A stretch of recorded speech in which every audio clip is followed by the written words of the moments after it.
How going, Jordan? Pretty good. Yeah, me too. You know what? I'm seeing it as well.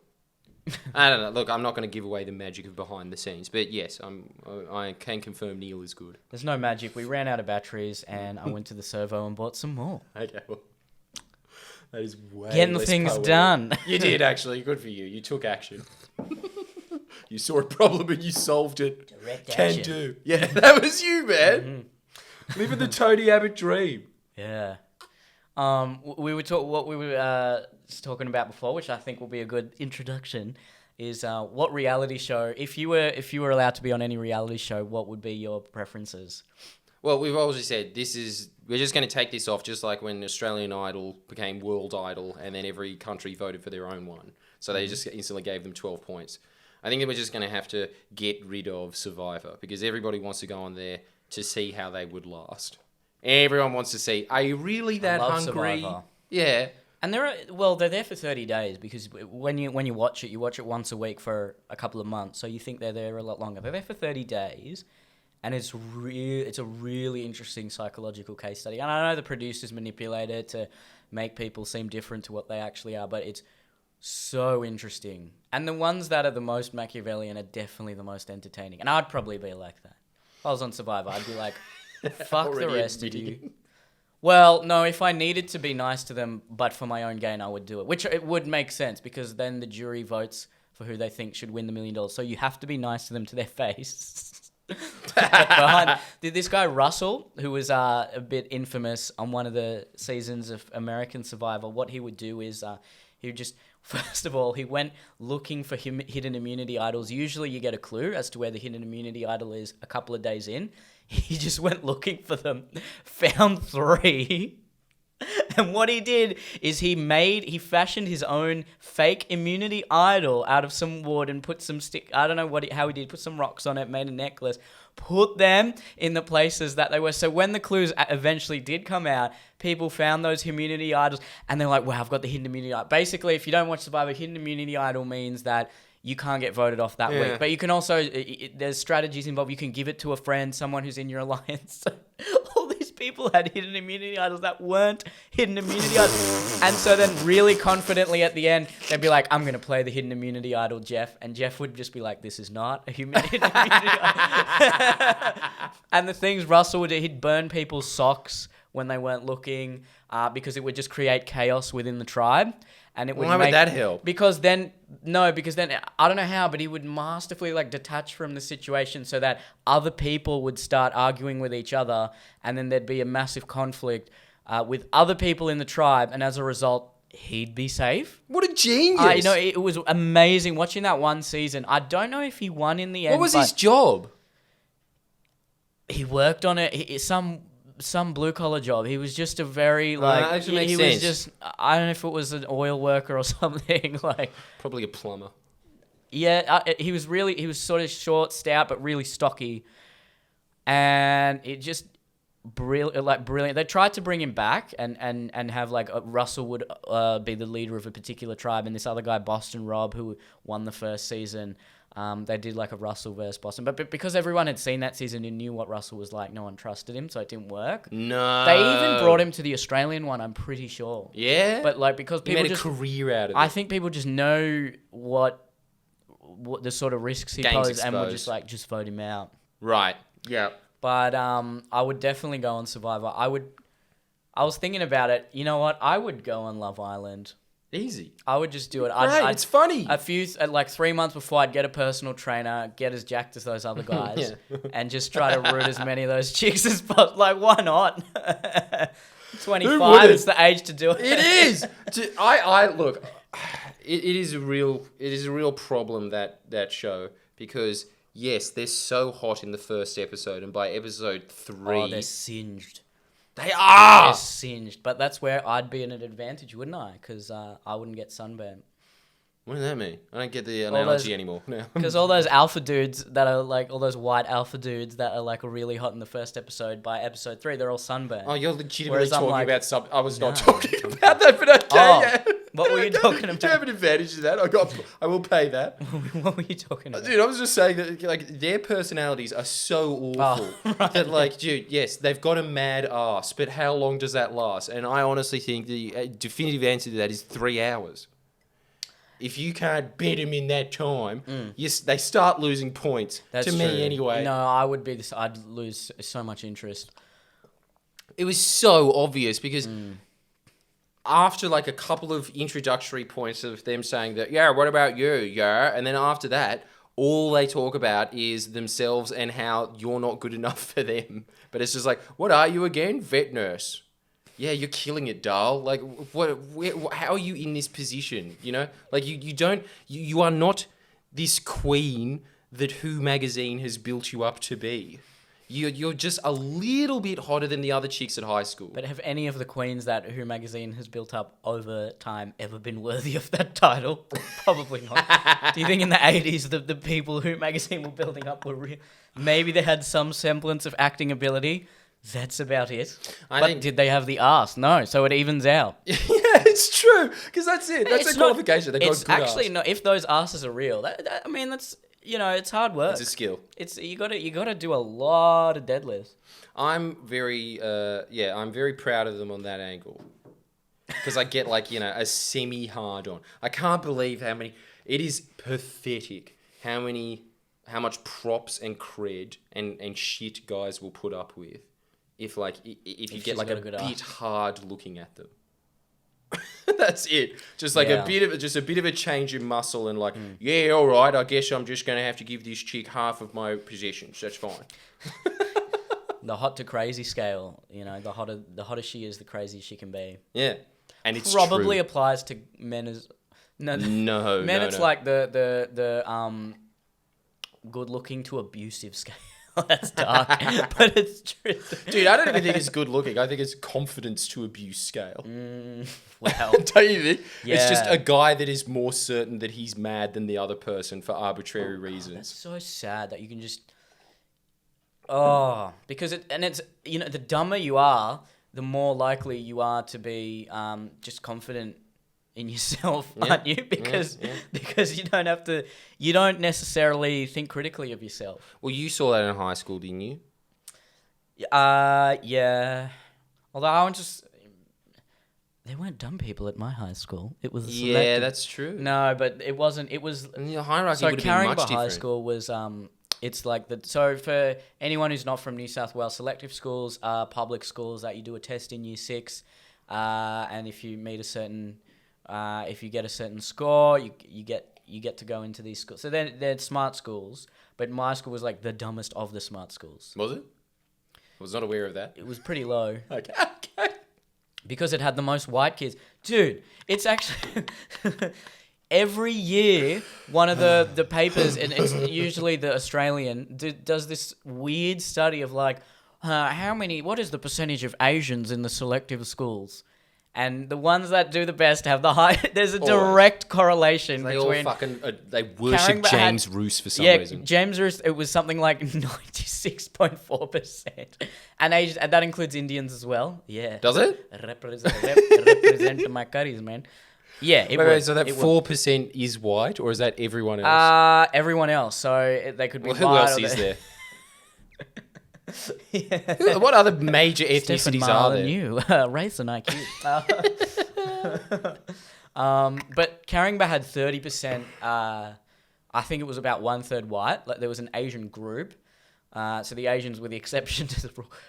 And the Asians that go to Caringbah are the ones that couldn't get into the other ones. And they were Azans, right? Most of them, yeah. 'Cause they're from Hersey. Yeah. That is a weird subculture. I was a reserve for Sydney boys, and then I did get in. But then, how sad is this? Nah, bro, I want to go to a school with chicks. Are you serious? 100%. And I was a virgin all throughout high school. That's fucking funny. How pathetic. Oh my god, dude. That explains so much about your personality today as well, doesn't it? It's just amazing. Will this get me more chicks? Houseplants? Yes. Oh, I just love house. Yeah, I'm a Yeah. 25-year-old man. I just love houseplants. Yeah, man, I got this cat that was adopted, by the way. Did I say that? I just got an adopted cat, built her a cat house, and all the. I put those. Yeah, you know what? I would go on the block. I've been getting into DIY lately. Oh, did you make that for that cat? Yeah. Wow. That's pretty cool, actually, because it looks like an art installation maze. It's like that Escher painting of those stairs in different angles. Yeah. No, it was just regular old me. I will commend you for that, Neil. I do like the fact that you have this handyman streak. It's going on. Well, I screwed up that. There's a shelf, for those of you who can't see that, I've got 3 shelves on my wall. One of them, if you look closely, that one is quite badly done, but she doesn't jump on that one, so it's fine. What, so she sensed the shoddymanship of it? She just never, it's a small one, so she just has never really jumped on that one that much. When she jumps on it, it's fine, but if you look at it closely, it's really shoddily done. And I also did a cat door, put that in, looked up the Bunnings, how to install a cat door video. Did you? Yeah. Yeah, I already had a drill, bought a jigsaw, and a few other tools needed.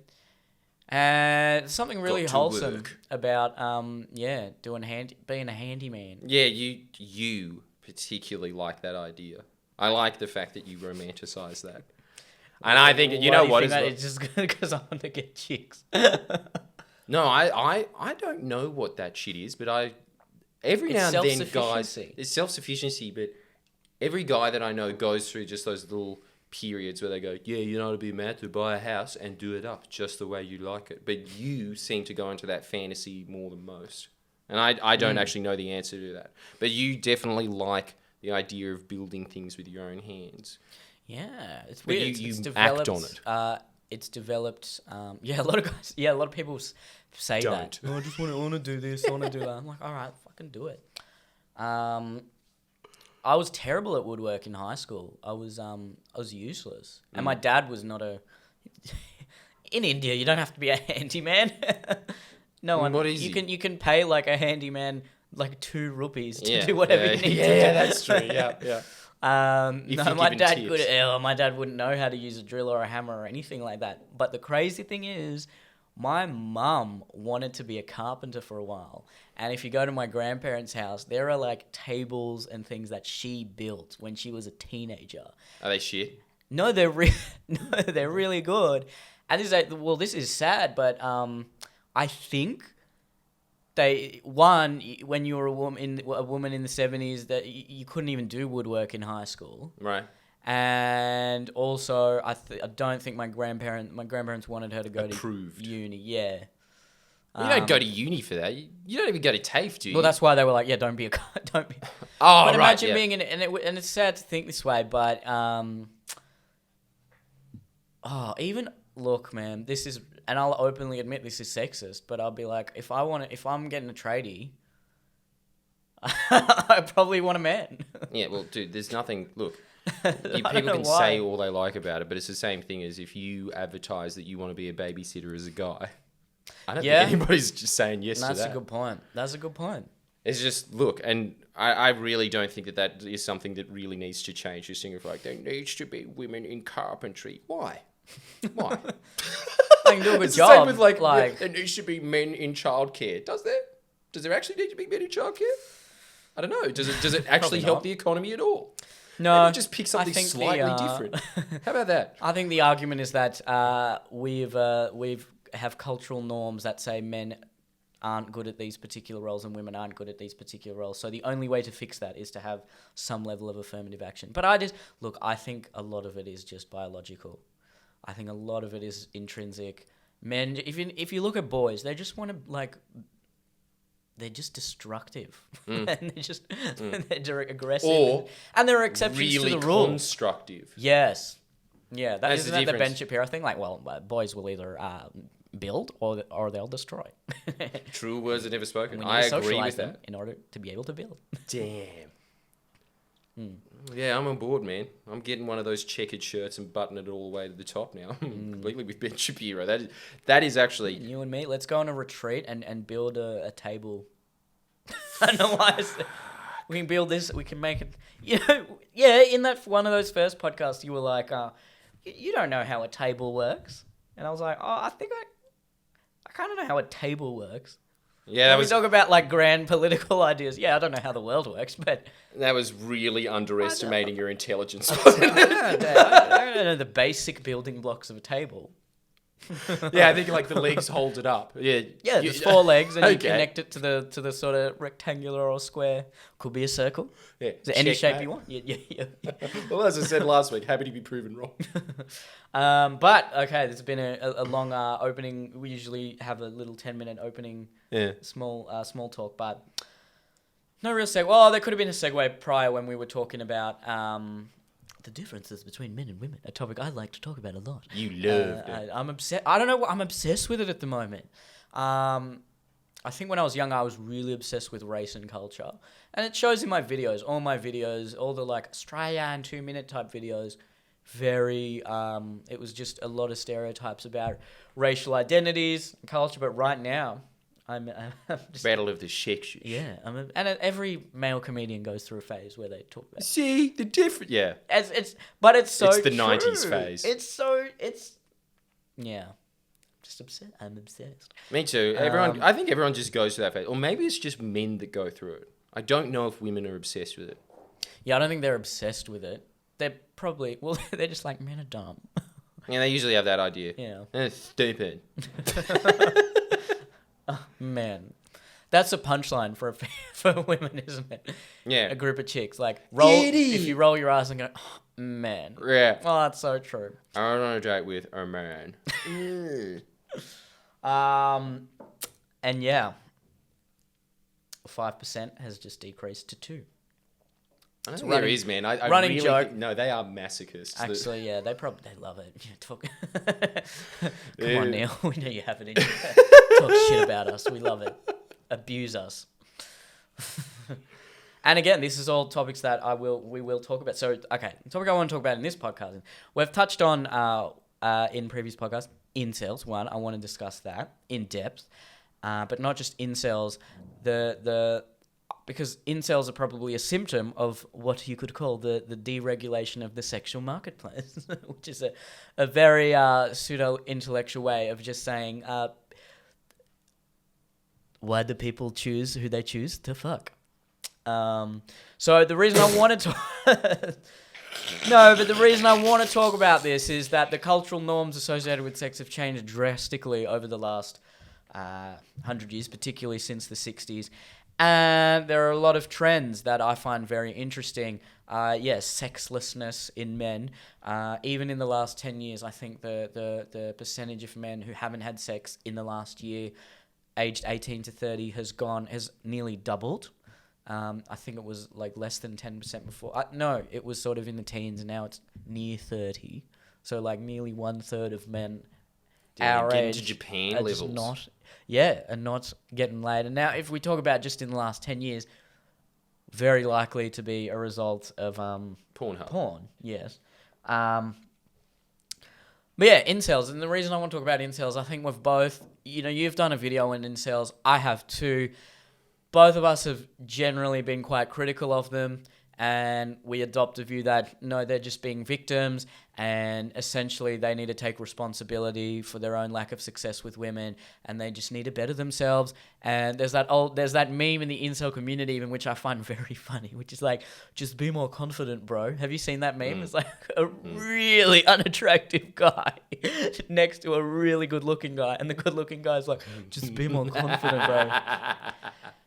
And the more I've got I've to pay been- this. Incels are funny. No, yeah, look, they can be, and then the more I've been thinking about this, the more this is like, I think there is actually room to yeah, sure, we laugh at them and everything, but there is room to genuinely feel bad for some of these people, because I was talking about it with a friend of mine a couple of weeks ago, and he made an interesting point. He said people adopt a very generally society now, when we talk about incels, when we look at them, it's just personal responsibility. Like, it's your fault that you're not getting laid. Like, pull yourself up from your bootstraps and work on yourself and be better. And something you said to me a couple of podcasts ago, when I was saying I was adopting a similar sort of ethos towards, or I was at least proposing a similar sort of ethos to people who might be on minimum wage or at the lower end of the economic scale. And you said, well, no matter what, in society, there's going to be people who are in minimum wage and are in really low jobs. So I thought about that a lot, and I thought, if everyone adopts the utmost personal responsibility as they possibly can, if everyone is working at their optimal efficiency, we read all the self-help we can, we work as hard as we possibly can, even then there's going to be a huge disparity in outcome. There will still be people who are at the bottom of that scale, who are working the minimum wage jobs. In the same way, would you not agree that if every man does the best they possibly can, every man takes full responsibility for their success with women, how they're perceived by women, dresses as much as they can control, is absolutely obsessed with bettering the things that they control in their sex and dating life, would there not still be a huge disparity there? Would there still not be the incels? Because everyone would still be doing... If everyone is doing the best they can, there would still be that huge disparity. And then I thought about that. I'm like, yeah. And then I started to feel quite sorry for a lot of... Now, a lot of them are just people who do need to take personal responsibility and could just work on themselves and need to stop deflecting their own lack of personal responsibility by hating whatever it is, women, feminists, or society at large. But I actually do think there is potentially a real problem there. And I was reading, there was a study done about this, and then there was an article in Quillette about if if male sex, like the sex male received, the sex males get, if we perceive that and study that in the same way we perceive economic disparity, when it comes to women, they would have a Gini coefficient of 0.3, and when it comes to men, it was something like 0.54. So that what that translates to is basically an oligarchy where there's like a few billionaires. Yeah. And a lot of other men who are just not getting anything. Sex billionaire. Yeah. Well, so I just wanted to explore that, and one, is it even a problem? And two, if it is a problem, how do we mitigate against it? What do we do about it? Because a lot of studies show that women are a lot choosier than men. Well, I think... No, I don't think... It's statistically proven, right? Women... 80% of heterosexual breakups are initiated by the woman. When a bunch of dating profiles of men were showed to women, they considered 15% of them above average, which just isn't... You can't... 15% of people aren't above average. 50% of people are above average. So their average is very... What they perceive as average is actually the top 15%. Whereas when men were shown a bunch of female dating profiles, they generally considered 50% as like, okay, these are above average, these aren't above average. And the other side of that is when men do have a lot of, if they're successful, if they're very good looking, if they have some sort of thing that makes them stand out, they almost always are philanderers, like they cheat and they have a lot of girls after them. And whether or not is that a good thing for society if there's only a small percentage of men getting a lot of it. So, even if we normalize things like polyamory and whatnot, would it not just be that there'd be a society where I don't think there'd be the society where everyone has like an equal amount of sexual partners. There would be a smaller percentage of men who would, if we completely normalize polyamory, so even women don't have the issue of like, oh, he's dating other guys or whatever. It's just completely normalized within society. There would be a very small percentage of men who are just like, who have a lot of girls, and there'd be a lot of men who just get nothing. And well, if you look at like Saudi Arabia, for example, men are allowed to have multiple wives. So it would be very interesting looking at trends there, like how do young men who are not getting those wives and not getting sex, how do they act compared to men who are? But yeah, look, I just wanted to explore this and just say that I probably have changed my thinking on this a little bit. Yeah. Yeah, and I think it's still obviously it's definitely funny to laugh at the incel. Don't get me wrong, but I do also think this could potentially be a real. And there's already incel terrorism is happening. Mm. So this could potentially be, if the trends continue, it'll be more. There'll just be a greater disparity in the success with women that we're talking about. Damn. So it could potentially be a very. It could. That's be such a a big cool problem. thought. A sex oligarchy. Hold that thought for a sec. I'll explore this. That is fucking mad, dude.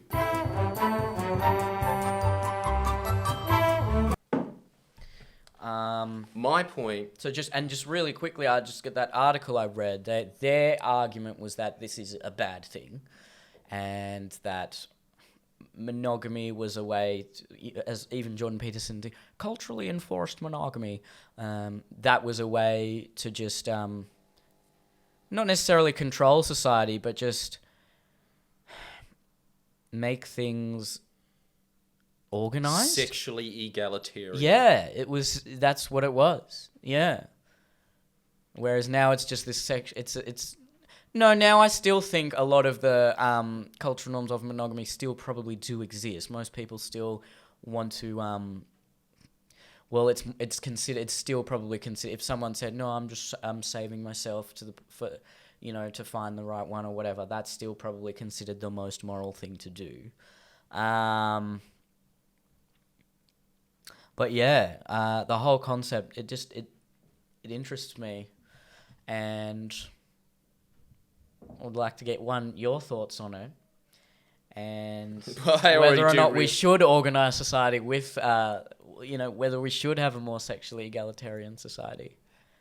It is a hilarious thought that, I don't know, it's just, yeah, if you look at sex in economic terms, we're just in a neo-sexualism age. I don't know how to say that. Neoliberal sexualization. That's it. It's just fuck. That is as funny as it is profound. The thing is, it's funny to begin with, but then don't you think you start thinking about it and you're like, wow, yeah, we don't perceive sex in the same way we do economic, finances, yeah, and per capita income. But see, this is the whole point. Yes, there will always be, if in your hypothetical situation where you were saying that if everybody was trying to their best potential to be players or whatever, or just to make their life better, then still, even in that scenario, there would be people that would be, slaying way more puss than those that don't. That is never going to be the case, though, because there aren't going to be people that are bettering themselves and those that aren't. There's just always going to be a certain section of society that will be focusing on that, and so they're just going to get better at that, just like how there's some people that just focus on money and they get better at money. Now, there's that thing of the genetic lotto when it comes to, if you were born into a billionaire family, you're just going to be a billionaire by the pure fact that you just fell out of the right vagina. That is the same thing that is going to happen to some guys that are chads. But I think that chads, again, that doesn't boil down to physical appearance as much as it boils down to just like a certain set of character traits that are attractive. Yes, those people are going to exist, but just by the pure fact that there is this vast wash of humanity, most people are not going to better themselves to their best potential, so they are not going to be attractive to the opposite sex. You can manipulate those circumstances to benefit you. But don't you think it's somewhat tragic when young men have, this is the phrase, but this is what my friends say, done everything right. They really have. Have they? Well, do you have any they've examples? Done everything right that you don't society have to name has told them to do. What's that? So they've done really well at school. They've gotten a great degree. They've tried to be as decently groomed as they possibly can, but they just have certain genetic characteristics that make them far less desirable. Can you give me an example, though? You don't have to say anyone's name. Just what are we talking about here? What are the character traits? Well, like I just said, they've done what society has told them to do. They've worked really hard. They've studied hard. They've gone to university. They've done what they need to do. And what I'm saying is historically that would get you a partner, right? No, it would. it would, right? It would. And whereas now, It's not enough. it's almost like that almost would hinder you. Yeah. Yeah. It would hinder, and isn't that a bad trend for society? Because if we're saying No, actually, okay. Look. Let's not go that far. It wouldn't hinder you. It's just that fair point. It would help, but these are they're not superfluous. It's just like these are kind of just like bonus points. It's not the Sure. main game. But but shouldn't we be encouraging those? The fact that they are superfluous, they should be not just essential, but significant, shouldn't they? But that's what they're sold by in society. That's what your friend is saying, that they did everything right. They did everything right by society standards. Now, why are they society standards? Because society wants them to be engineers and doctors and lawyers and, plumbers and these kind of things, right? Yeah. They want them to be these professions so that they kind of link into people's minds just by like, oh, what's the sexiest occupation? Like plumber at number 1, lawyer number 2, these kind of things, right? They put that into people's minds so that they go and do this extra work because as men are motivated by sexuality. And I think that we were talking about this once years ago, that if you just walk through society and you just look at buildings and shit, it's just there because there was a bunch of dudes thinking, if I do this, maybe I'll have sex. And so if you take that motivation away for a lot of men, maybe not for all men, but right now, it's like I said, 30% of 18 to 30-year-olds haven't had sex in the last year. So if you're taking that motivation away, if they've tried, maybe not as best as they could have, but they've tried to a certain degree, and it's still not happening for them, what happens then? Don't they just they're just not productive members of society? No, and but that 30% of men, I think that there's two factors at play there. I think first one, as we said, is pornography. That has definitely wiped away heaps of sexual motivation. I agree with you. You know what the other one is? Gaming. Gaming's fucking evil, man. Gaming is definitely robbed because there's also that other thing in men's minds particularly of achieving goals. But gaming is all just about like these, abstracted goals that don't actually exist, and they're way cooler than actual goals. Like to become a comedian takes a lot of social rejection and a lot of pain to get to that position where people will actually listen to you, and you have to go in front of a lot of crowds and be booed off, and like all that stuff needs to happen so you can circumnavigate through it, right? I would guess that most of that 30% are either gamers or watch a lot of porn. Yeah, don't you think? Yeah. Don't you think? Because so what you're saying of just to think of like these people are just trying to improve themselves, I would challenge that. I don't think that 30% are. No, I'm not necessarily saying they are trying to improve themselves, but there is a very clear disparity in to the degree of self-improvement necessary for certain men as opposed to other men. Yes, that's true. But the point is that the resources exist out there. And this is what I'm always saying on the self-help channel, which is ironically this channel now as well. But the thing is that I am constantly saying this. There is no shame in reading pickup.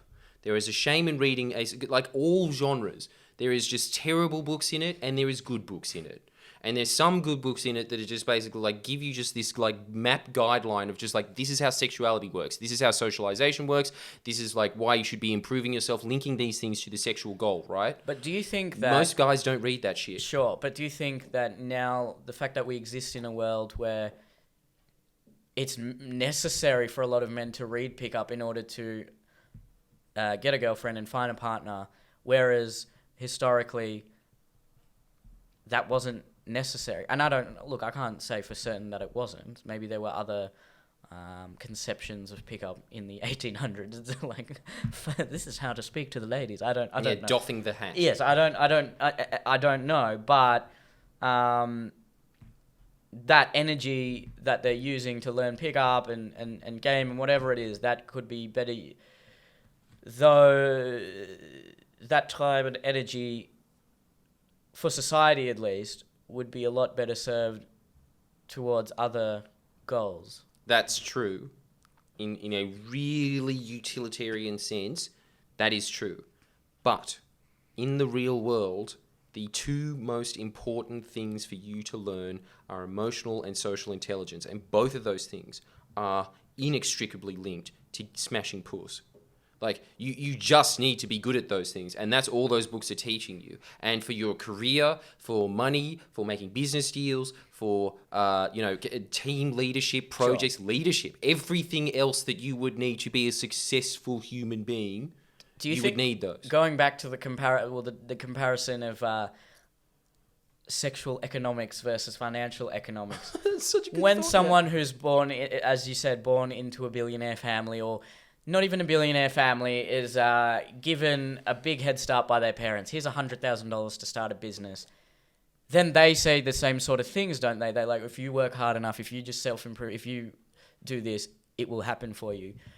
Do you think you're not that version when it comes to male sexuality? But I think Being a male model, you're genetically, you've got certain gifts that other men wouldn't have. But so when you say those things, do you think that you're basically, it's just the same conception of that billionaire's son saying, oh, just do this, just do that, and you'll be fine? Yeah, look, that be confident, bro. I get where that meme comes from. There's a certain truth to that. I understand the billionaire meme of just being like, I started off with a small loan of $1 million.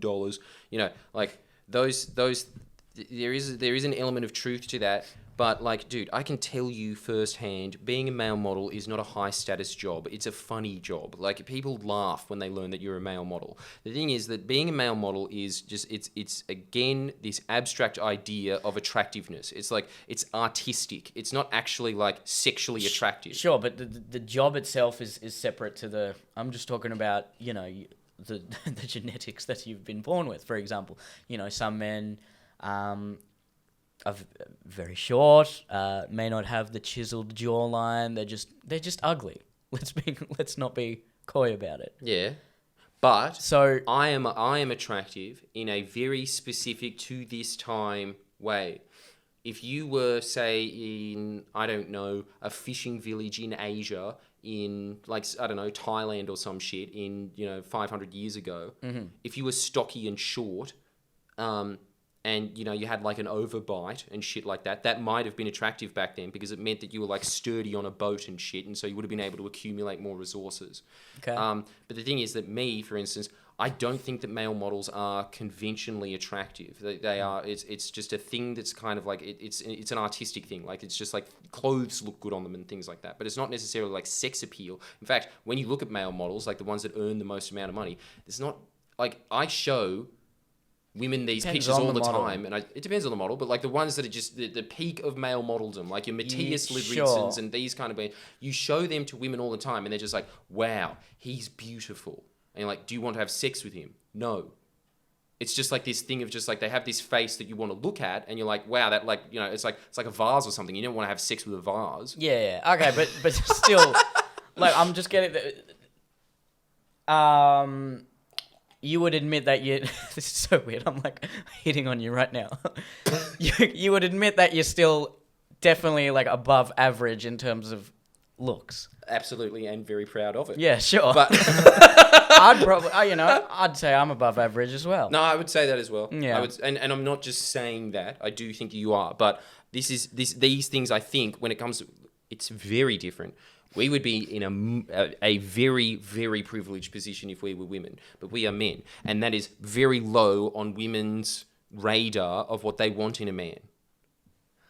Physical attractiveness is not really up there. Unless you're talking about things like physical deformities. When you get to that level, yeah. Yeah. But if they're looking for I put this on my Insta story, actually.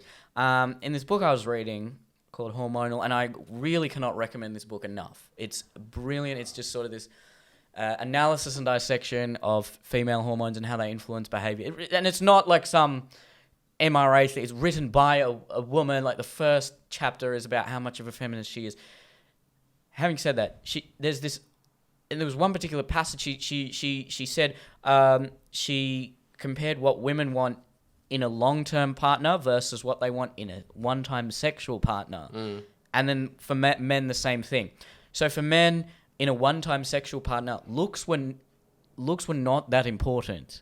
Yeah, and I'd agree with that. Dude, for a one-night sexual partner, you want nasty. In a one-time sexual partner, you're like, who's around? Who's around? Are they hot enough? It's not about, are they really hot? Like, am I attracted to them? And for like 70% of women, yes. Yeah, and also like, do you think they're going to be freaky? I think that's up there as well.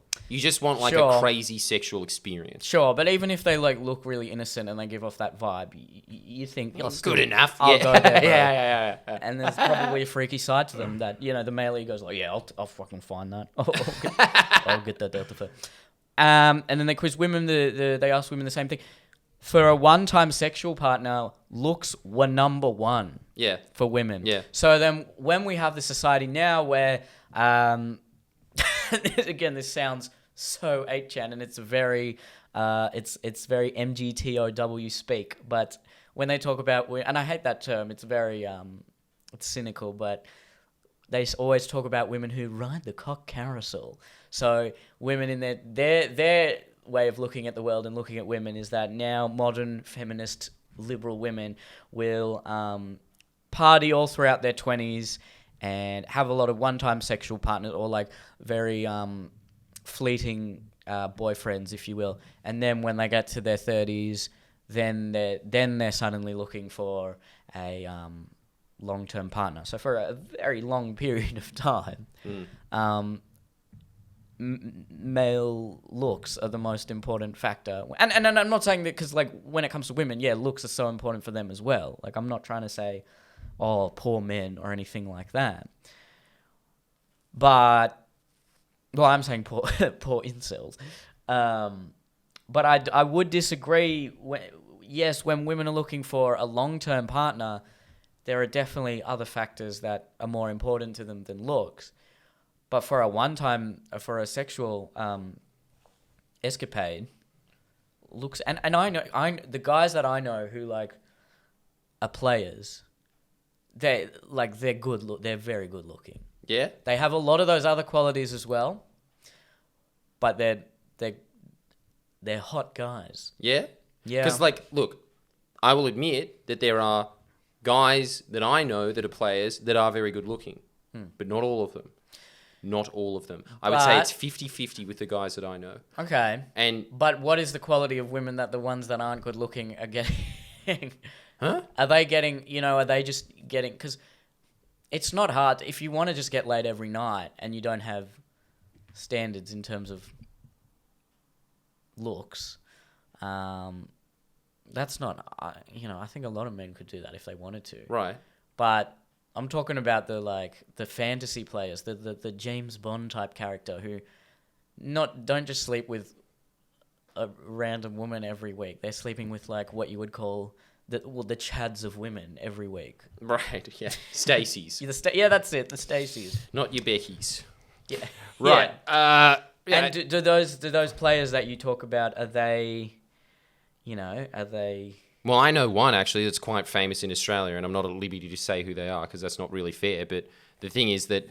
Are they famous for pickup? No. Oh. I do actually know someone who's famous for pickup, and he's an ugly, short Asian. Well, and he fucks like a lot of... people who are famous for pickup are like... Ugly, short Asians. yeah. Well, they're ugly and short, that's why they're really good at pickup. But that's the point, right? Like, yeah, okay, these things, as always, if you are a billionaire, I say this point all the time to people, because I hate these unnuanced points of just like, you're a victim to your economic system. It's just like, no, not you. Not you. If you are smart enough to understand that there is an economic system that is against you, you can figure out how to play it. Right? And it is the same thing with sex. It's like, you might be a victim, you might have not like the right genetic combinations as them, but you can figure out how to decode the matrix. And there is a matrix when it comes to women. There is. I, as a male model, not just a male model, international male model, went around the world because of how good looking I am, right? I was terrible at picking up women until I read Pickup.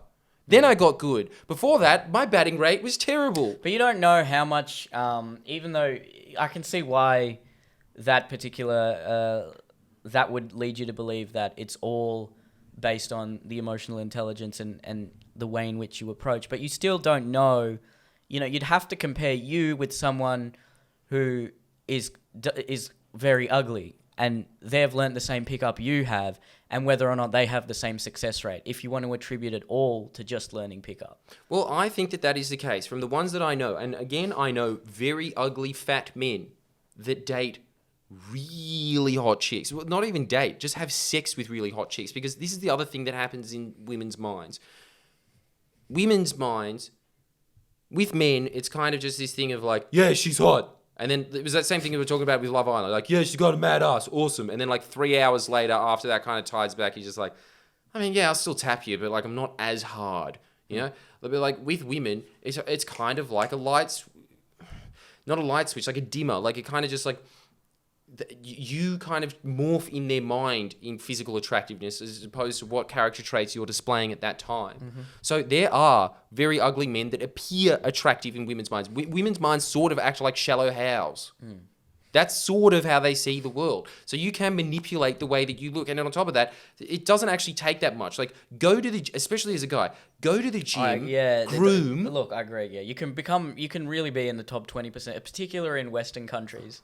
You go to European countries, very well dressed, but that gets harder. You look at the average Australian man. It's not hard to be. It's really not hard to be, is it? The average Australian man, first of all, has a gut. So if you don't have a gut, you're already at an advantage. Yeah, here's an idea. Don't get trashed by yourself watching like fucking Danos Direct. You will be ahead of like 50% of men. Yeah, stop, just drinking beers all the time and, you don't have to become a gym junkie by any means. And that's kind of fucked in itself. Like, you'll attract a very certain type of woman if you are a gym junkie. Yeah. Right? Like, if you get to that juice stage, only a very specific woggish type of woman will be attracted to you. Oh, no, I don't know. I don't know about that. I don't know, man. My girlfriend, when I say... How far, when we say, like, absolutely jacked, how much are we talking about the bodybuilders who clearly look unnaturally big, or are we talking about the ones who just look really fit and really ripped? Yeah, fit is different. Like, bodybuilder, even the thing of, like, Ziz, that, like, shredded look. I ask women all the time, do you think that Ziz is attractive? Like, all of them just kind of laugh. They're like, no, he's not hot at all. But he slayed a lot because he went to a certain type of woman. Now, I'm not saying women are lying there, but don't you think that part of that is because there is a stereotype associated with that look, and it is not an attractive personality stereotype. See, that's what I'm saying. It's character. But the look itself... Are you attracted to that look? Well, actually, that's you know kinda what? hard You'd to have describe. to, yeah. But again, I'm telling you this. You can adjust your character to attract more women, and I'm not even saying that like being a good person gets you more puss. I don't think it does. No, I actually think like the people I know that slay the most puss are some of the worst people I know. They're kind of just sociopaths. But then going back to is this whether or not okay? So we're talking about right now, how in control of the situation you are. I'm also interested in how this affects society as a whole. So if you're saying these really bad character traits are successful in the sexual realm, surely that can't be good for society. And I have a joke about this in my stand-up, and it's not just again like for women as well. I have this joke where, the naughty girl is like this really sexually attractive stereotype to men, and the bad boy is the very sexually attractive stereotype to women. But sexual selection is the mechanism by how we like change our behavior to become successful in a very Darwinian way, right? So if all these bad boys and naughty girls are being sexually successful, everyone else is going to want to become a bad boy and a naughty girl. And then you just create a society of bad boys and naughty girls. I mean, the joke is a lot funnier when I do it on the stage, but that's, I didn't say the punchline it there. always is, but dude, look, yeah, it's that point of there's two sexual strategies. There's the investor and then there's the tester. Those are the two ways. The bad girl, the naughty boy, like fuck, how boomer was that? Bad girl, naughty boy. But they You got them wrong. But close enough.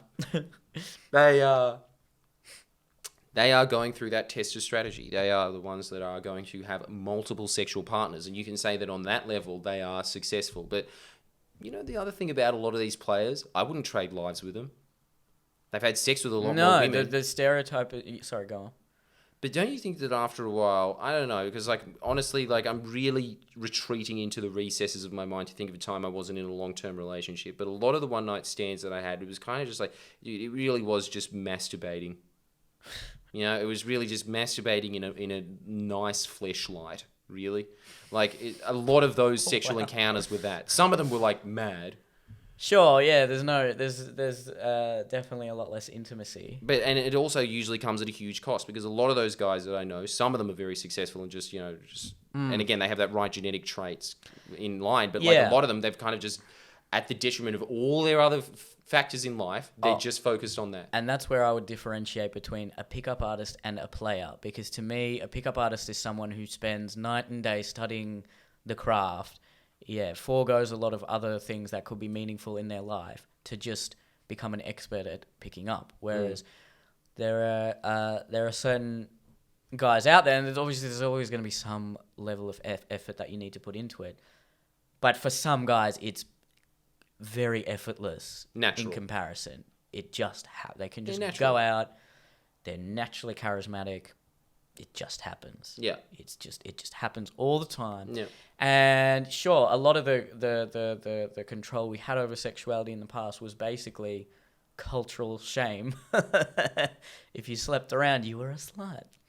But have you noticed this though? And I think that this is very... You know when people always just say that when you're in a relationship, that's when women want to have sex with you. You know what I really think a lot of pickup boils down to? And that's why it is just so linked to social intelligence. When I see a lot of guys in parties talking to women, they talk to them like they're women. There's like an agenda there. There's an agenda there of wanting to have sex, and then there's like a lot of incongruous activity that like interaction when they're talking. Like they're saying one thing, but their body language is saying another thing, and so it just comes off as shifty and creepy. Oh, right? yeah. But man, honestly, there's a lot of non-verbal communication that occurs in those situations. Yeah. I see women are sexually attracted to me usually when I'm just speaking to them normally. When you are just talking to them like you would talk to a guy. When you speak to them like they're a person, that's usually when sexual attraction happens. And so it's actually quite difficult for a lot of incels to get that idea into their head. Right, 'cause they and want dude, it they so do badly. it more. They want it so badly, And but it they're comes also just across. constantly projecting these things of like fembot or femoid and things like that. They're kind of just like abstracting them away from being a person. And it's because they have basically just this autistic mind that they don't see guys as other people either, right? Everything is just kind of this image in their head. It's not... They're not good at that trait. They're not, and that is the fundamental trait. And most people aren't good at that trait anymore. And a lot of that is to do with gaming and porn. And the thing is that like you just basically need to go out there and be good at talking to strangers. And like a lot of that after that does start to fall into place, I think anyway. And like there's other strategies and things that you add into it after that. But I really think that is 80% of the battle. Yeah, I'm not. It's not that I'm in disagreement with you there. I think to really prove that hypothesis, like I said, you need to be compared to someone who is considered by society to be really unattractive, who does the same pickup that you do, and then see how the results differ. I'll give you actually a really good example. Usually when I'm going to like my stand-up shows afterwards when I talk, I've got a friend who is extremely... He's that guy that we were talking about, naturally funny, just because he's just a charismatic dude, very happy in himself. So he's just got this magnetic pull to him. Mm-hmm. I don't think he would say this I don't think he would, disagree with this. He's uglier than I am, right? Noticeably. He's a sick dude, but like, and I am not as good as a dude. Like, I'm definitely, like, the fact that I even said that proves that I'm not as good as... But the thing is, like, no one would disagree with that. I've been on stage Don't for even an have hour. to see the guy. It's just It's self-evident, the right? average guy, uglier than him. And as I walk off the stage at my stand-up show, Yeah. Yeah, exactly. Yeah, the whole hour it was just eyes on me. But that is what's happening, right? Like, eyes on me, I'm more attractive than him. There's an entire room of adoring fans afterwards. When you're just talking to the bar chicks, which I do not know why this is, but it just seems like the hottest women on earth always work at bars. I've got no idea why. They just do. Anyway, Most of the time. Because the employers know that generates Makes business. sense. But like, why would the hottest chick on earth, that would be their only option? It's just like, hey, do you want to talk to a bunch of drunk guys who are just constantly staring at your tits? How much does it pay? $15 an hour. Oh, sign me up. I don't know why. Like, it's just, there's got to be things that they could be doing, right? But the thing is, those women, because they aren't fans of mine, but I'm just like in that room, right? But I have all the social proof that you could possibly want in that situation. I'm more attractive. He ends up usually, you know, like the sexual attention is almost inevitably going to him. Why? Because he has more desirable character traits than I do. It's there's no other explanation. But again, I'm not disagreeing with you there, but you'd have to sort of to compare that. To compare the degree to which looks actually matter, you'd have to have the exact same personality as him, and then you compare the different looks and see. Right. I think in that instance, yes, I would win. But that's what I'm saying. It's like, this is tiny. And like the fact that there is, I don't know how many men out there now just like obsessing over that, and again, just externalizing all their problems onto this. This is the main question that I would put to you. How does that help you? How does that help you get out of your right? Let's just say that you're right? And that, like, you know, some guys are just going to be able to smash 20,000 pusses in their life and one will smash one. Why not work towards getting that one puss? I agree. I think it is easier said than done when you're in that situation. Huh? Well, when you're in that situation, you've often... It's not... I don't think it might not necessarily be from a lack of trying. They probably have been rejected a lot already. Probably. But the thing is, when you see these incels and they say, I've been rejected time and time again, it's just, it's no mystery why they're getting rejected. Like, just their personality is kind of like defensive and sort like every time they kind of have like an inferiority and superiority complex working at the same time. Hot. Okay, so I think there are what we think about when we think of the term incel, which is a guy who does blame the world and blame women for his problems. But there are also a lot of men out there who don't necessarily have that ideology and don't see women as whatever it is, the fembots, and might not even know about these websites, but they are still not getting laid. Oh, you're talking about your engineers and your doctors. Well, there you go. And then again, like I want to come back to what do you think?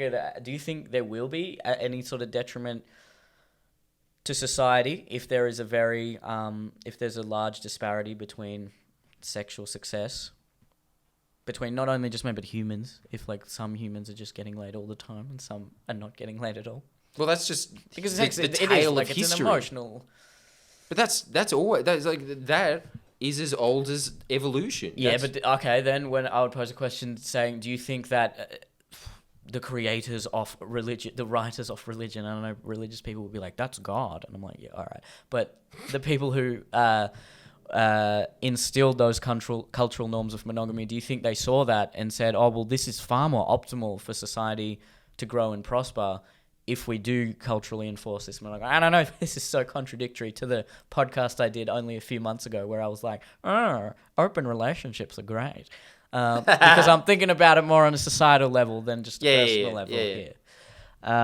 Do you think there's something to that? Do you think if you had two identical societies side by side and all that was different is that one society had the cultural norm of monogamy and then it was shamed that if you didn't abide by that, it was shamed. If you got divorced, there was some level of shame. Maybe we won't go to like Saudi Arabian standards, but let's just say Western countries before the Cultural Revolution, let's say the 50s or something like that. And then you have one that is very sexually liberal. So there's no impetus to go and get married and have kids. You just go and have sex with as many people as you want. Or if you do want to be in a long-term relationship, you can do it. The point is like there's no cultural enforcement of a norm there. It's just do whatever you want. Which society, if all else was equal, I think the society with the culturally enforced monogamy would prosper more. Me too. There'd be issues there, but it would prosper more. Yeah, but I think that is more a case of hedonism than unfairness. Like it's just like in the one where it's just like there's just everyone's just marrying everyone else, just marrying, and that's the only sexual partner you have. Well, what else are you going to do with your life? You're going to work. You're going to like think of outside interests, and you're going to probably be more community oriented. But in the one where it's just like, yeah, just have sex with whoever you want. Well, there's an example of what that looks like. It's called Newtown, right? Like, and it's fucked. And you it's know what? A horrible I was place. going to say, maybe the friends you have, the ugly ones that are getting laid all the time, are they generally getting laid with like hipster girls? Because like I think the guy that like a white North Shore girl is gonna go for a very different sort of guy than like a hipster chick from Newtown. Yeah, that's true. 100%. But even in the hierarchy of Newtown, there's going to be there's going to be men that are attractive in that realm, and it just depends on the culture, I guess, of what they're like, that's artificially true. being pre-programmed into. Like, That's dude, very these true. things but are like, but the culture of Newtown is drastically different to everywhere else. That Yeah. it's more an exception than. yeah, like you just that polyamory. But dude, I think that all of that just comes down to excess in life. Like, it's just the same thing as just being like, yeah, you should be able to take drugs, dude. No. Like, this is the whole point that everyone had issue with my pill testing idea. It's just like, yeah, dude, on a societal level, yeah, pill testing's a good idea. People, like, lost their shit. And why? Because they're drug addicts. When I said, like, just because pill testing should be around doesn't mean that you should be taking fucking pills. Like, those two things are completely separate. Like, yeah, it will reduce deaths in society, right? That's fine. But that is not an excuse for you to take ecstasy. I think this is the same thing when it comes to these ideas on like a societal level versus an individual level, right? It's just like, like an excess of drugs, an excess of sex, an excess of alcohol. There is a reason I think that religion is always just saying that these things are sinful. And it's because if you do them in excess, or even if you start going down that path, it ruins your life and you become a burden on society. You don't start contributing if you're an alcoholic or if you're a sex addict, or if all you're ever thinking about is sex. It's the same thing. Like, a lot of these pick-up lives, a major reason that I wouldn't trade lives with them. I think most one-night stands in my life, at least, have just been very unsatisfying, and they're awkward afterwards as well. But then the other thing is, like, dude, their lives are gross. Like, they kind of just, like, everything just goes to the wayside. Bathing, just like goals in life. Their apartment is just like, it looks like a bomb hit it all the time, because everything that they're thinking about is pussy. And they just realize, like, you just need character traits. You don't even need to bathe. If you're just doing doing the right dance, you can just be this like little bacterial mole just being like, and you will just get doing the right dance. Well, so then that's an argument in favor of culturally shaming that behavior. Well, that's what I think, man. I honestly think that there was some wisdom to that religious idea of it. And But we're not doing it to the extent we were. yeah, because there's a balance there. Because the thing is, like, what I'm saying is, you can, like, that polyamorous, everything goes sex, because sex is different for everybody. I understand those thoughts. But the thing is, they come with their own set of problems. Buyer beware. Like, yes, there is problems with monogamy. There is problems with, like, polyamory, right? Neither of these things are ideal.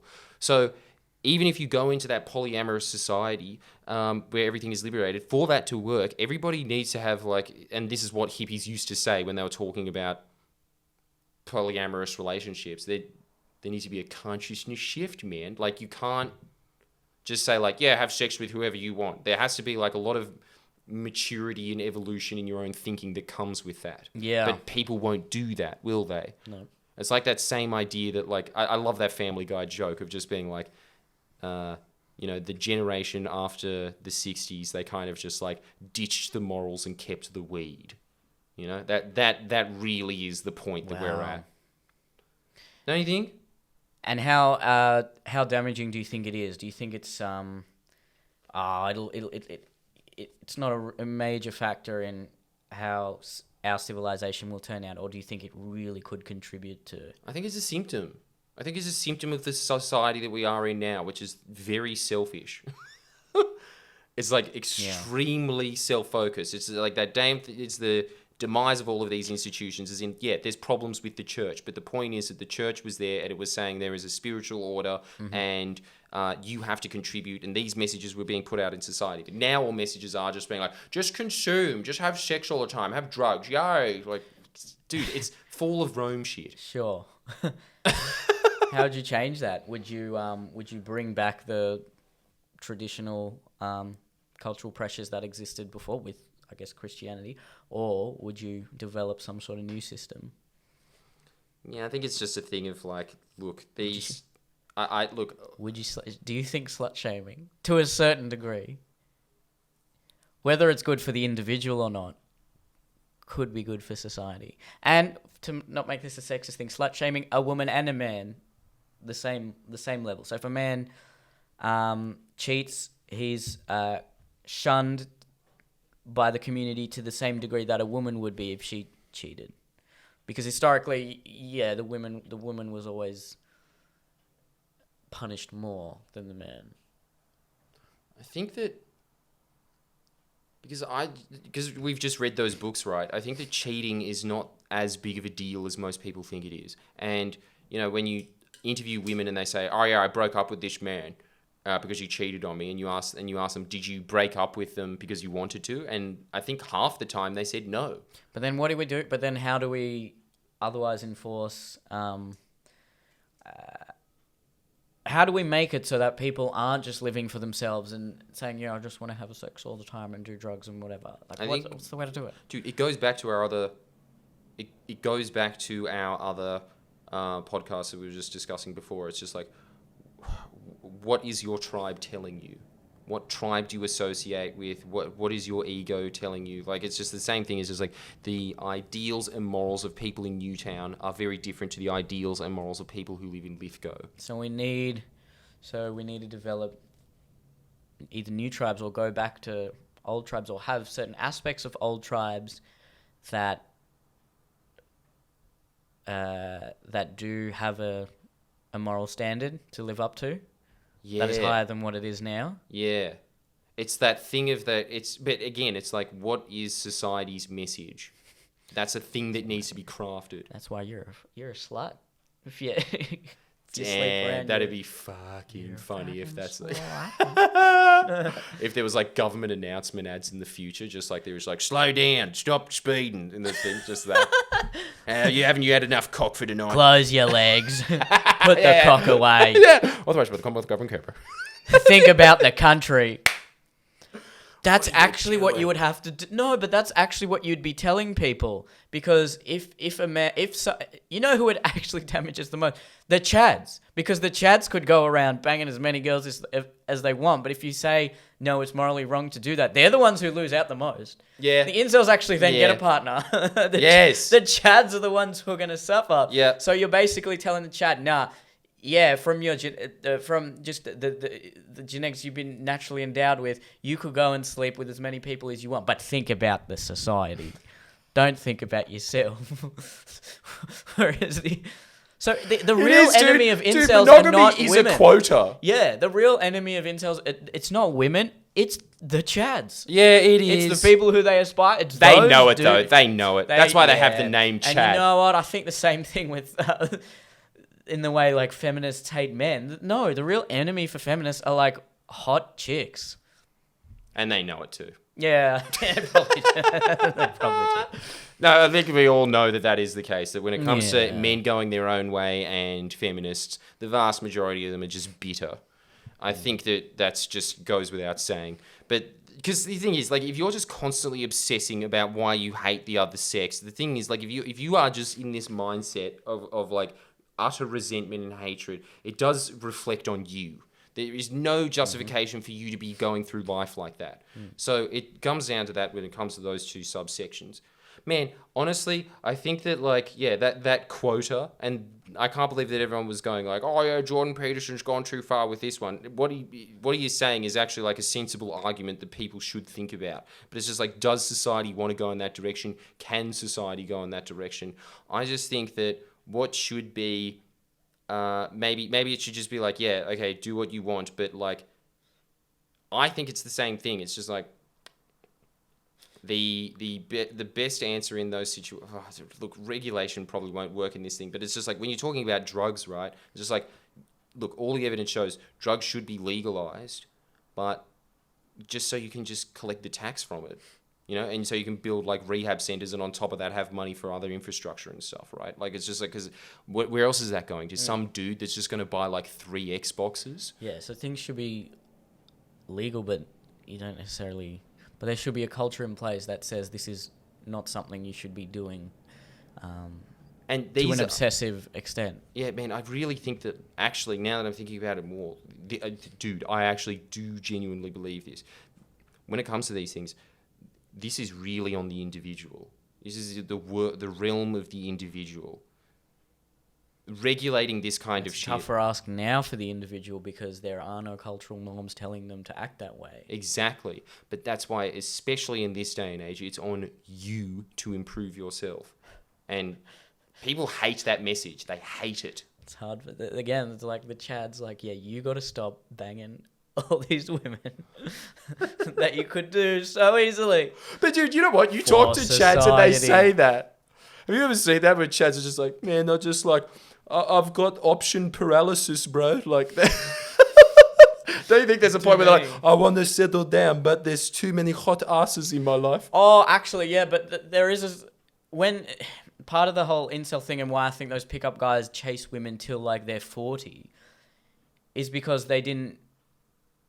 Overcompensating. Yeah, they're overcompensating. Whereas the guys who get a lot of girls in their teens and 20s, they usually settle down by their late 20s because they're like, well, I don't need to prove myself. I've done what I need to. Yeah. And then they'll like cheat here and there. But what I will say is, yes, But of course, they're Chads. yeah, But but they'll have a wife. yeah, they'll have... yeah, okay, so on paper they're monogamous. Just like China's communists on paper. It's like, yeah, I think, man, that's definitely true. That's absolutely true. Chads do exist, but you can become a Chad. And also, I'd say this, people that are pickup artists, and yes, there's that difference between your player and your pickup artist, but being a pickup artist is a lot better than being an incel, because look, an incel you can just translate to as someone who has no skills in life. You know what they used to be called on the net? It was like ninjas, right? I think that is what an incel is. Just no job, no education, no something or other, right? And again, I'd still want to make that distinction there. I know I've been using the term incel throughout this podcast, but there are men out there who don't necessarily adopt that incel ideology of cynicism and hatred and look at all those forums and things. Yeah. But they are just involuntarily celibate. And they don't necessarily hate the world for it. They're probably frustrated. I would be too, but Well, they're not the same as I think the incels we're talking about when we think of incel. No. And I think that what you were saying before in this idea of they've done everything right, I will add to that, yes, by society standards. By society standards, they've done everything right. But the thing is, society standards and biology are not the same thing. And so they have not done everything right Have to swallow that red biologically. Yeah. You got to do it, man. Like there is just, look, there is things that women are attracted to. There is ways of behavior that they are attracted to. And these are all learnable skills. Just like you learning your fucking law degree. How dumb did that sound? Your fucking law degree. But it's the same thing. You can just study it. Piece of paper. You don't know what real life is like. Yeah, I know. I've got an What about street education in law, the cunt? streets. I've been in jail. What do you know about that, you fuck You cunt? fucking put me there, dog. You couldn't fucking get me out of the jail sentence, could you? Your people were fuck. Fuck Yeah, off, shit can. cunt. Which is amazing, dude. Don't you think? That guy is definitely not an incel. That guy is slave Yeah, for sure. so you can also understand some of the frustrations that... Okay, let's just stop even using the term incel, because I think now, as soon as you say incel, you automatically think, yeah, guy that hates the world and doesn't take any responsibility. So, Guy that isn't getting laid. guy that isn't getting laid, sure. So you can understand a lot of the frustrations, surely, that a man like that might have when they see criminals who have women fawning over them. Guys like who we were just impersonating, who have 5 kids that they've fathered to different women. Yeah. You can understand how he'd be like, well, what the fuck am I meant to do? But let's look at what is attractive to them. Yeah. Right? It's No, just okay. like, Sure. Yeah. you know what it is? There was this... I think I've talked to you about this book before. I loved that book. dangerous men, adventurous women. And it was just this book about all of these women that write romance novels because it's just the most highest selling fiction there is, aimed at women. All women know that it's trash, but it's just exactly what they want. Almost a lot of them I've heard basically have a rape fantasy. Yeah. But it's very more, nuanced rape. rape. It's a from what I've heard, it's a more like the rape is a metaphor for like being designed to the utmost. Yeah. Where someone will just do whatever they want Ravaged. to have you. Yeah. Women don't actually want to be raped. Well, there was actually this very famous scene in a very famous romance novel that I've never actually read. I do want to read romance novels now just to see what they're like, but it's a very famous one. And she is like, the Beethoven of her realm, right? And she was, I remember once one of the most famous scenes being read out, and it sounds brutal. And it was like this guy in a dark mask that kind of crept through a tower window in, I guess, 1600 Spain or something like that, and said to this woman... Spain. Some shit like that. Of course it is, because I don't know why women are so attracted to Spain. They're the seediest, grossest people. Hey, baby.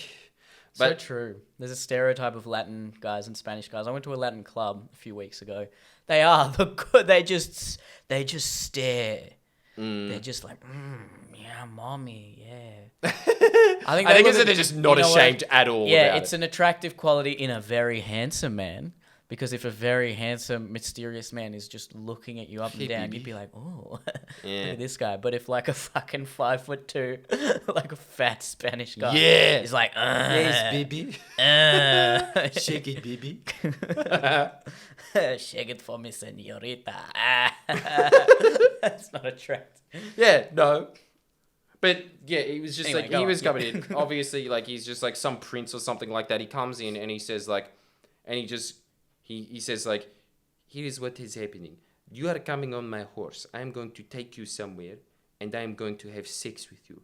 Now you can have some say in how this is going to go down, but I am going to have sex with you, right? And so like basically like the interviewer or whatever was just saying that like this is rape. This segment is rape, and she was saying yes, but there is a qualifier there, and that is the point that the guy there was just saying like, yes, I'm going to rape you, but you have a say in that rape, and she was saying that is why that scene is so fanciful to women, because it's like that idea of the man is dangerous, but he has like he's dominant, he's assertive. He's dominant and assertive, but he's also got this but he wants the woman, there's an element of care. There is an element of care there as well.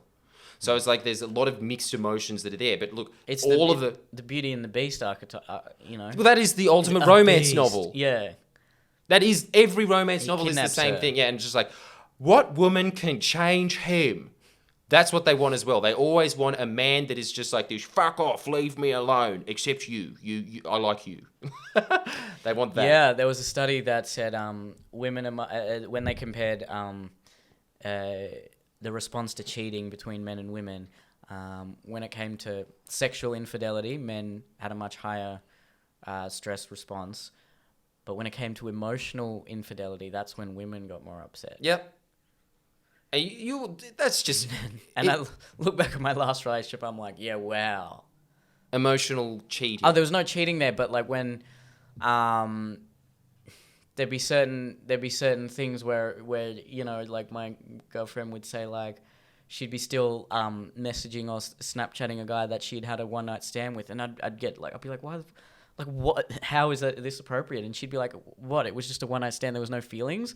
But we were arguing on very different dynamics there. Like I was saying like this is an example of your like your non sexual commitment to me. You're still thinking about this guy, and then she's like, I'm 100% emotionally invested in you. Why does this matter? And in the same way, I'd like message a girl being like, oh yeah, it was nice seeing you or something like that. And then that's when the girl's like, what are you doing? What does that mean? Who's this bitch? Like, I'm like, what the like, I don't like, look at her. She's not, I'm not sexually attracted to her at all. No. Yeah. And that, well, so many relationship fights I think could be solved if people just understood that a bit more. If they read a couple of relationship books, absolutely. Yeah, I wish I read those earlier. Yeah. No, they will guide you. And it's the same with pickup. There's just certain phases in your life and there's certain genres of self-help that will help you in that realm. I think that if you are in one of those situations and you're a guy that can't get laid, first off, my first recommendation to you would absolutely be to read these self-help books. It is the same thing. If you were a poor person, you should be reading books about wealth. There's nothing selfish about having enough money to live. And on top of that, once you do have money, what do you do with it? You're not necessarily a bad person because you have a lot of money. Do you give a lot of money to charity? You know, like and do you want to pay a fair amount of tax? These doesn't mean that you're a bad person because of these things. And it's the same thing with that. You should be, if you have a sexual deficit, that's what you should be doing, right? But If you're in the lowest if you're quintile, yeah. But I think that's bottom 20%. that idea was really attractive to women. If you read romance novels, because they're so formulaic, they're so corny, sappy. It's the same thing as Beauty and the Beast. You get an understanding of what women find attractive. And to the men that I see that slay the most, it is that there is an element of danger to them. It's the same thing with prisoners. Lots of women are constantly writing and fawning over these men, and they will have like these kind of fantasy relationships, even though they never meet these men because they're locked away in maximum security. They have fantasy relationships with these women because there's an element of danger there. And because the guy's there and he's usually very manipulative, he's just like, I love you, baby, like you're very special to me, that kind of shit. But that's the thing. He's writing to five of them. Yeah, exactly, right? He's got nothing else to do. He just wants pictures to wank to. Yeah, 100%. I agree with you. Yeah, take that responsibility. If you're just the guy that can't get laid, don't become an incel. Don't fall into that trap.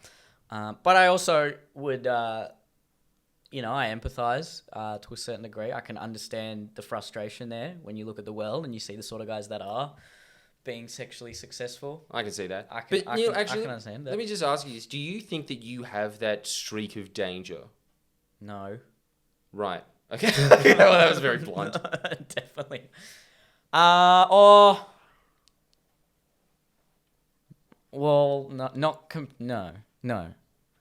Because not compared to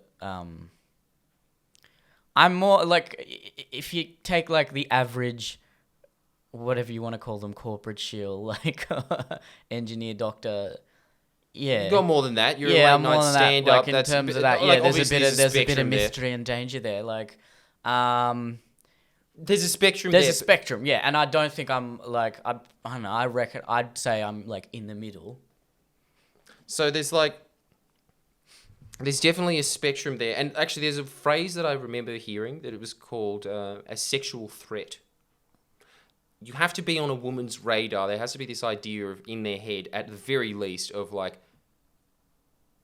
does this man want to fuck me? That is tantamount to sexual attraction, just because it's just the basics of it, right? That's what they call a sexual threat. Again, it's just this idea of danger. There's like this idea of like this person could kill someone, but they're not going to. That is what's attractive to women.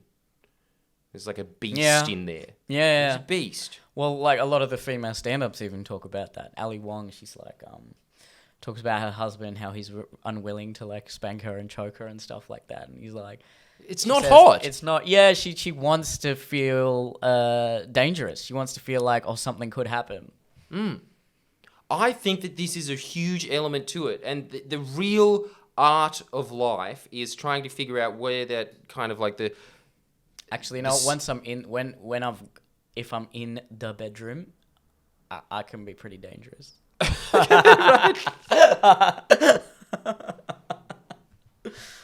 And that, dude, you know what? That What a actually thing comes to with... say.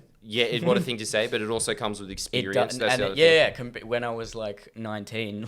Yeah. No. Is it over? What do you want me to do? Yeah, I know. I'm sorry. Ugh, yuck. How unhot is that? Oh, sorry. Does that hurt? Do you like that? You like that? You just gotta do it. You just got to do No, it. you do, and no, you got to read the non-verbal communication, and then you just got to do it.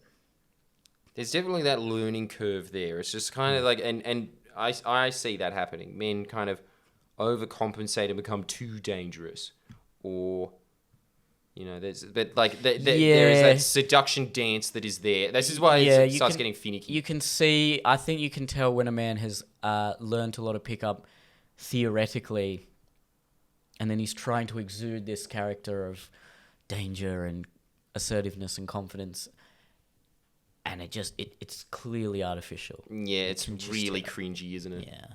I know, man. And there is an element of niceness to it because what women want is that kind of range of emotion there. They want a man to be kind of three-dimensional, to be a complicated man. That's the other thing that you always hear in those romance novels. The man is complicated. You know what they really like? Broody men. But that's the other thing. Guys hear that and they're just like, oh, I'll just walk into the club and be like James Bond. So what does that mean? I'm just going to sit in the corner and drink a drink and not talk to anyone. A dangerous man who has there's the stereotype like, oh, the nice man, like he has a puppy, like, oh. No. What's attractive is like the criminal who then has like a puppy. A puppy. That even I'm like, oh, that's hot. Yeah. Yeah. Because it's this guy is so dangerous, but he has that caring capacity side. to care. A good example. Have you seen the movie Once Upon a Time in Hollywood? Yes. How much more attractive is Brad Pitt's character than Leonardo DiCaprio's? Yeah, Leonardo because DiCaprio is like so a whiny needy. bitch, and and like crybaby kind of thing. And he does. He has this dog that he looks after really well. It's beautiful that the way they compare those two characters. Leo's the famous actor, and you would think this guy, he's rich. Well, I think he's on the decline or whatever, but he's still famous. And you would think, traditional wisdom would be like, the famous guy always he's going to be more well liked. He's going to be happier. He's going to have more success. But no, Brad Pitt is content. Brad Pitt's character. He's very content. He's very relaxed. And he's like really good looking. That definitely helps. Yeah. And he really gives off that vibe of a pussy slayer. I think that's the kind of guy. Killed his wife. Yeah. That was a random plot point, wasn't it? Like, what was up with that? I loved it, dude. I loved that of just like, did he or didn't he? It's just like you're like 90% sure he did, but there's a bit of doubt. A man who's not going to take shit, Yeah. Look, all of those things come into play, but there's a really good book a really good author, Bruce Bryan's. He's written a few books on the topic. One of them in particular, What Women Want When They Test Men. Yeah, read that. Like 100% read that. Okay. It's brilliant. Well, I've never heard of it. Yeah, it's really easy to read, man. It's like 200 pages. Yeah. Yeah. It's brilliant. In the not just pickup artistry, but MRA and stuff like that, they talk about like the shit tests. But it's a true when thing. like really hot girls have resting bitch face, and just that that I think is like a subconscious test of how content, assertive, and confident a man is. Because a lot of men would look at that and be like, I don't want to upset her anymore. She's already she's got resting bitch face. She's going to be mean She's to me. angry. She's going to be mean. I don't want to make her any more mean. Whereas like the guy who's confident is like, I can see right through this facade. Like, what are you doing? Yeah. Hey, how you going? And just talk talk to her. Like, what's the... Yeah. She's not gonna bite. Yeah. Well, that is the first thing. That's the first thing that they do. You're right. It's then there'll be a bunch of other tests that they've just adopted over the time, but...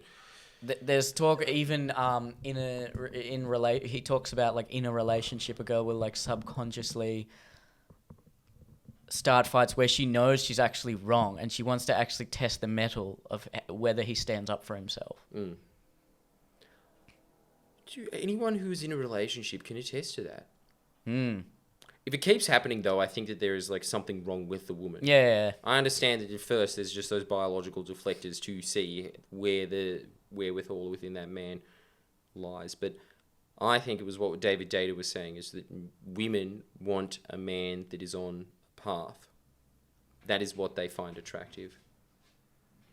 And so that's another element of attraction that I think that comes into like long-term relationships. But really, I think that women, like if you are the center of a woman's life, you are not going to be attractive to them. So if you're just constantly just like trying to like please them and just like make them yeah. the object of your desire. Yeah. That is not attractive to Well, them. I've learned that the hard way. Yeah. And dude, a lot of men do. Yeah, and I'm glad I didn't learn that when I'm 38 and coming out of a 10-year marriage or something like that. I'm really glad I learned it at 24. No, they want men that are trying to perfect a craft because at the end of the day, that is a man. That is a man. Men just get obsessed with one thing and they move towards it. You know what you want? You actually want women who are constantly crying and just like, you don't pay enough attention to me. That's when you're just like, all right, fine, we'll go in that fucking rotating restaurant in the fucking Centrepoint Tower. You happy? Like that's the kind of thing you want instead of just like this. You don't do shit. You don't stand up for yourself. You're just weak. Like you don't want those kind of actions. Yeah, because then that brings out the worst in the man as well. Because that's the worst in the man, but it's also like weak men are not attractive. That is not what you want, and that is a sign of weakness. You just feel like I love you. The stereotypical like Hollywood dad, don't you think now? Particularly in sitcoms now, it's always so like, unhot. Yeah, it's like a weak. Dude, as embarrassing if dad. you're a woman, how much more would you want to have sex with the guy in Married with Children than the guy from fucking Modern Family? Like that guy that was just being like, "Al, let's have sex." No pig. I was Married with Children. Which one? Married with Children is it's actually a genius sitcom, but it's like really lowbrow. But that is why it's genius because every sitcom before that was very mid-brow. Sounds Just like leave my it to type of Beaver. It's pretty funny actually. But like one of the catchphrase of that show was that guy. Actually, you know what's ironic? He is in Modern Family. He's like the old guy in Modern Family. But back then, it was just everything was him flushing a toilet and then walking down the stairs, and the crowd would go, "Woo!" because he just did a shit. That was his like. But dude, like if you look at it, obviously he's not extremely attractive. He's just some slob. But he's just kind of got this like, "Hey, it's my house. Hey, shut the hell up. We're going to be watching dinosaurs tonight." No, like he's got that attitude instead of the new one of just being like, "Okay, I got to pick up the kids after school and I've just got so many problems." Like she's going to be mad at me. Yeah. Anyway, we should probably end this, but I think that's the rub-down of it. Yeah, I would invite people to also think about how the trends in sex could potentially affect society. That was the main reason I did this podcast anyway. Yeah, it's interesting. Yeah. All right. Well, thank you very much for listening, and we'll see you next time. Bye.